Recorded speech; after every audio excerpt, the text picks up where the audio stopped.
Hello again, everyone. How has your writing grown? Have you managed to write out that amazing story that you can visualize in your head? Still finding it easier to run errands and do anything else other than writing? You don't have to feel guilty about it. I usually just give in to these urges because I know that whenever it happens, it is because I am still in the process of figuring out how to turn my ideas into words. Sometimes I have trouble with the motive of the characters. Other times I worry about there being too much coincidences in the story. Many times I wonder about how to transition from the logical to the fantastic, from reality to the dream world. How do I bridge the gap between cowardice and heroism, or from selfishness to self-sacrifice? I have tried planning these transitions into my stories. Planning the heck out of a story never worked for me. But I find that if I relax and let my imagination run wild, I will figure a way around it. In this video, I will give a few tips on how you can relax a little. Remember, if you don't like anything, you can always edit it out or just delete it.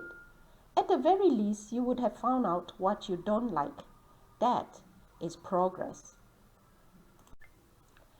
Firstly, whenever I am stumped for ideas, I let the story express itself through daydreaming. Imagine how your character was as a child. Imagine what sort of trauma or high point she went through in life. You don't have to write it down.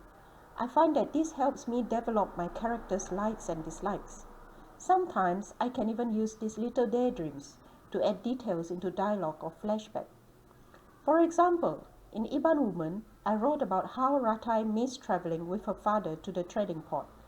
He stopped taking her because, as she grew older, the foreign men in port began to leer at her bare chest. These details may not be of particular importance to the story, but it gives a sense of realism and continuity to the character. You can also draw an important scene in your story. As you do it, imagine how people will move into space. This might save you a lot of time later on when your character has to hide or fight in that space. This is also a helpful way to position emotional objects. Most times when I do this, I will get new ideas on how I can develop the story. 2. Train yourself to play. I believe that to write a good story, you must have a fluid imagination. In my case, because I write fantasy, I must prepare myself to be ready for any idea that suddenly pops into the story. Admittedly, this is an organic style of writing. I do a mixture of both organic and outlining techniques. Maybe I will do a video next on how I mix these techniques together. Okay, back to the organic style of writing. Now, this method only works if you allow scenes and characters to develop naturally. If it wants to be dull, then you must let it be dull. If it wants to be super crazy, then let it. It can be disorienting though, especially when you move so far off tangent that you are forced to change the premise of your story.